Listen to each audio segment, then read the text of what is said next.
I want my kids and my grandkids to stay in the state with me. I don't want them to move because, greener pastures somewhere.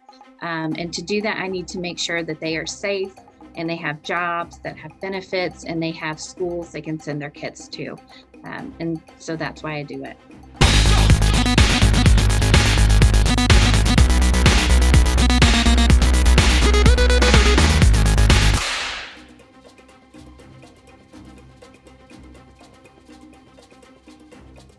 You've said you're a Democrat because you've witnessed what the Republicans have done to rural communities like yours. Could you tell me more what that looks like? Yeah, I was born and raised conservative. We were Southern Baptist. I voted for George W. Bush. It wasn't until I went to college and I started reading and I started interacting with people who weren't like me that I realized what these policies do to people. And in fact, they do impact me. I just wasn't able to pay attention because I was working, going to school, I had kids. And that's what I understand about folks. I'm super privileged to be able to look at politics all day. Most people can't do that. And so when you really focus on what the Republicans have done in these red states, you see that you can't support it anymore.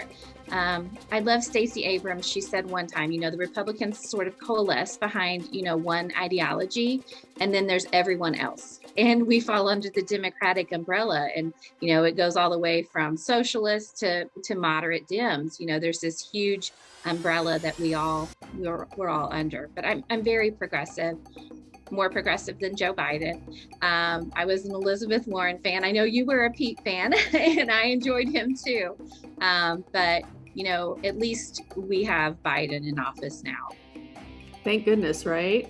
Exactly. With what's going on right now, we needed a steady person.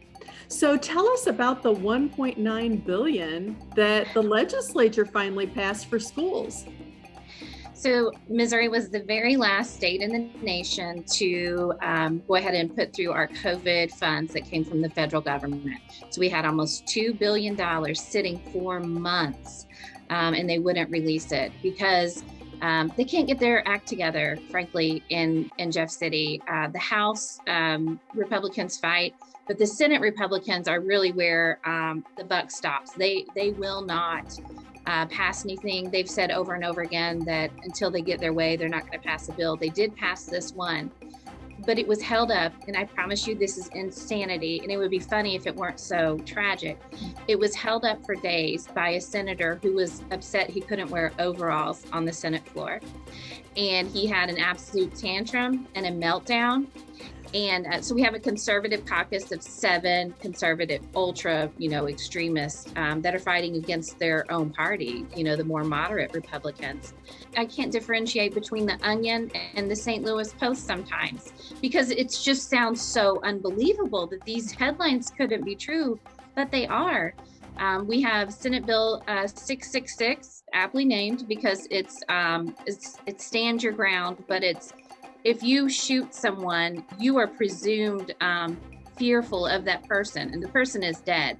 So they can't make their case that, they didn't make you fearful. It's a very dangerous bill. Missouri has already nullified federal gun laws, so we are number 4 in the nation for gun violence. But this is going through, and it's absolute insanity. You can shoot anyone and walk. Well, we know that education's important to you. What other issues would you say top tier issues for you? Why are you running? I would say good paying jobs. And to me, that means people's right to organize and to have union benefits is huge. Healthcare is massive out here. Tons of Missouri rural hospitals have closed. Why is it that Democrats are just reluctant to run there? Well, I talked to a couple Democrats last night. As I told you, I'm not really fearful of things. I'm not scared. I have that part missing in my brain of what people think of me or, the things that I do.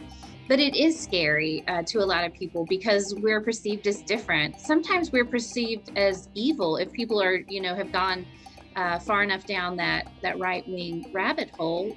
In 2020, I went to vote, and there was no Democrat that I could vote for. From my sheriff all the way to my U.S. senator, I don't have any Democratic representation, and I just thought it's enough. If somebody needs to do it, then maybe I need to be the person to do it. And I'm loud, and I had quite a bit of a social media following, and I thought maybe I can do this, because the problem we know is money. Because state parties in general, especially in these red states, they don't send me any money. They can't help me in that aspect.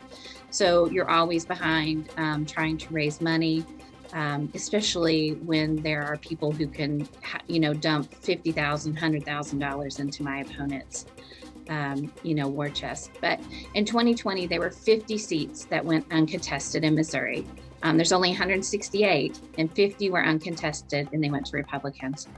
And we can't do anything if that's happening. We absolutely have to have people on the ballot if we're gonna, make our state better. And since you live in a really red area, where's that money coming from? Do you know lots and lots of rich people who are just like writing you checks? I don't think I know any rich people. That's the first thing that they tell you that gets people like me out of politics. You need to write down every relative, every friend you know that has money. And I was like, none. But what does work for me is TikTok, Twitter, and Facebook. So those donations are coming in from across the country, but most of my money is from Missouri, because people even in St. Louis and Kansas City realize nothing will change until we do something in these rural areas.